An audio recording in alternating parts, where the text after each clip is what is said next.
Now, here's what happened. When he heard this, talking about Jesus, Jesus said, this sickness will not end in death. No, it is for God's glory, so that God's Son may be glorified through it. Now, Jesus loved Martha and her sister and Lazarus. Catch that. Jesus loved them. Loved them so dearly. And the reason I bring highlight or focus to this is because the next thing we read is going to insinuate that maybe he doesn't. Jesus loved Martha and her sister and Lazarus. So when he heard that Lazarus was sick, he stayed where he was 2 more days and then said to his disciples, let us go back to Judea. Not the response you would expect from Jesus. I mean, Jesus, if we're great friends, right? If we're close, if we have that relationship that we thought we had, surely if we send for you and we need you now because our brother's life is on the line, surely you will drop everything and show up at our door. Surely you'll be here in an instant. Surely you will make it the number one priority of your life. And Jesus does not. Stays where he's at. Doesn't move. He's only 1 day's journey away. And here's what happens. On his arrival, Jesus found that Lazarus had already been in the tomb for 4 days. Jesus shows up, Jesus enters the scene, and Lazarus is already buried for 4 days. What are you feeling if you're Mary and Martha? I mean, besides the utter disappointment, grief, sadness, loss, what are you feeling toward Jesus? Maybe they're angry. Maybe they're confused. Maybe they're just stumped, going, this was our brother. And you show up 4 days after he's been in the tomb. Martha even says this to Jesus, Lord, if you had been here, my brother would not have died. How about that? Here's Jesus, whom you love, right in front of you. And I can just picture her going, if you were here, he'd be alive. We'd still be laughing and joking. We'd still be dreaming together. We'd still be excited for life. We'd still be this group, right? Like the 4 of us, when we hang out, it's just fun and it's life-giving. Jesus, you were late and he died. You ever prayed a prayer like that? God, if you had been there, this wouldn't have happened. God, if you had been there, they would have caught the cancer earlier and there would have been other treatment options and it would be a totally different reality. God, if you had been there. God, if you had been there when I asked you to be there, our marriage could have been saved. It wouldn't have ended the way that it did. I would still have custody, full custody, 100% time with my kids, but now I don't. Now it's too far, it's too gone. God, if you had been there, but you weren't. God, if you had been there, I never would have signed the papers. I never would have moved there. I never would have moved in with that person. I never would have ended up in the situation that I was in, and I would never have walked and traveled the path that I've been on now. God, if you would have been there, none of this would have ever happened in this stage or phase or position that I am now stuck in life. If you had been there, I wouldn't be here. You ever prayed a prayer like that? I think the world prays prayers like that. I think all of us pray prayers like that. I think all of us have this great expectation and anticipation that God shows up when we need him. And if he doesn't, we draw our own conclusions about God.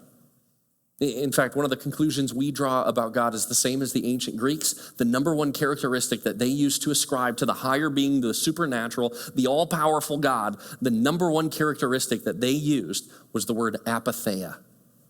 That's where we get our word apathy. A God that is distant, far away, isolated, uninvolved, uncaring, unloving, compassionless. Have you ever felt like that about God? I think we often feel that way because we are tempted to see God as the great preventer.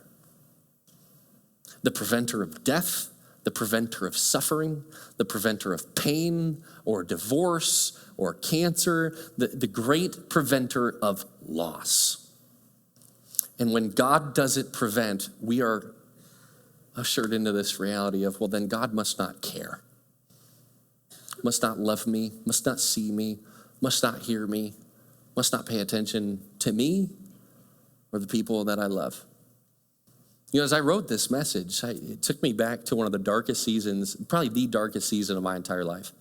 I grew up in Chicago. I loved growing up in Chicago, kind of bustling suburb and subdivision. I had tons of friends. I liked my school where I was at. I was getting my feet underneath me. I was excited about the future. I loved just the life that I had, the life that we enjoyed financially. We were in good shape as a family.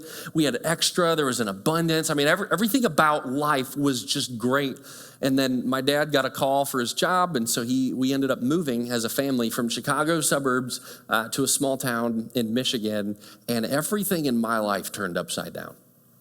I went from being super connected and having a ton of friends to being totally isolated, totally alone, lived in the middle of a cornfield. I hated my jobs, I hated school, I hated church, I hated being around my family. The level of dysfunction that was there was toxic. I mean, it was painful, and it just kept getting worse and worse and worse and worse. And I remember praying over and over, going, do you see what's happening? Everything's falling apart, God. I grew up in church. I knew all about God. I knew theology. I knew what the Bible said. I knew a whole lot, but I'm being totally straight with you. I had no interest in a relationship with him. It kept getting worse and worse and worse. God, if you're a great preventer, you're not doing a great job. I remember I was driving from my parents' home to college. I went to Grand Valley.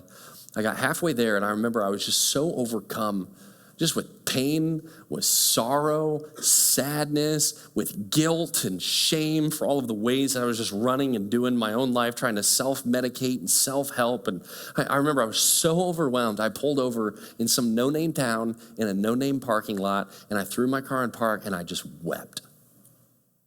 And there's a feeling of like, will people even notice or care if I'm not here anymore? God, do you even care? Do you care about the suffering? Do you care about the pain? Do you care about the guilt? Do you care about me and my situation right now? Do you care at all? I had zero desire for a relationship with him. I was broken. I was as good as dead. No hope, no excitement, no life, no joy, just dead. It's like I get Mary and Martha in this story. I understand where they're coming from. I mean, this is how the story continues to unfold. Jesus said to her, talking to Martha, your brother will rise again. And Martha answered, I know he will rise again in the resurrection at the last day. Here's what Martha's saying without saying it. Jesus, I don't want to talk theology. I already know theology. I know. He's going to live at the last day. When the Messiah comes, he will live again. I know. Here's what she's not saying, but she is saying it, right? Between the lines, but he's dead now. I don't want to talk Bible. I don't want to talk theology. I don't want to talk all of the philosophy up here, Jesus. He's dead. And here's what Jesus said to her. Jesus said, I am the resurrection and the life. It's this bold statement. He inserts himself right into the deepest part of her pain, and he says this, I am the resurrection. Not I do resurrections. I am the resurrection and the life. The one who believes in me will live even though they die, and whoever lives by believing in me will never die. And he looks at her, do you believe this? He's saying, do you believe this about me? It's the same decision you're going to have to answer here in a couple minutes. What do you believe about Jesus? What do you believe he's capable of? Is Jesus the actual resurrection and life? Or is he a good teacher and good prophet and good traveler and Jesus is nice? Jesus looks her right in the eye and he says, do you believe that I am the resurrection and the life? Because if you believe that I am, then you know I can do. God's not the great preventer of our lives. Here's why Jesus needed her to understand who he actually was because of this. Because death is the only path to resurrection. That's it. The reason we can celebrate the good news of Easter is because death also took place. Death is the only path. It's the only way to resurrection. Without death, there is no resurrection. Jesus, in his bold declarative statement to Mary, to Martha, to the onlookers, to the grievers, to Lazarus, to all of us today, the declaration that Jesus makes is, with me there's life. With me there's resurrection. With me death never gets the last word. Why? Because I am the resurrection and the life. Hey, thanks for watching this video. We hope you enjoyed it. Hope it made an impact on your life somehow. And if it did, don't forget to like or subscribe or share it on social media with your friends as well. We always love seeing you, and remember that you can join us live every single Sunday. So hope to see you there.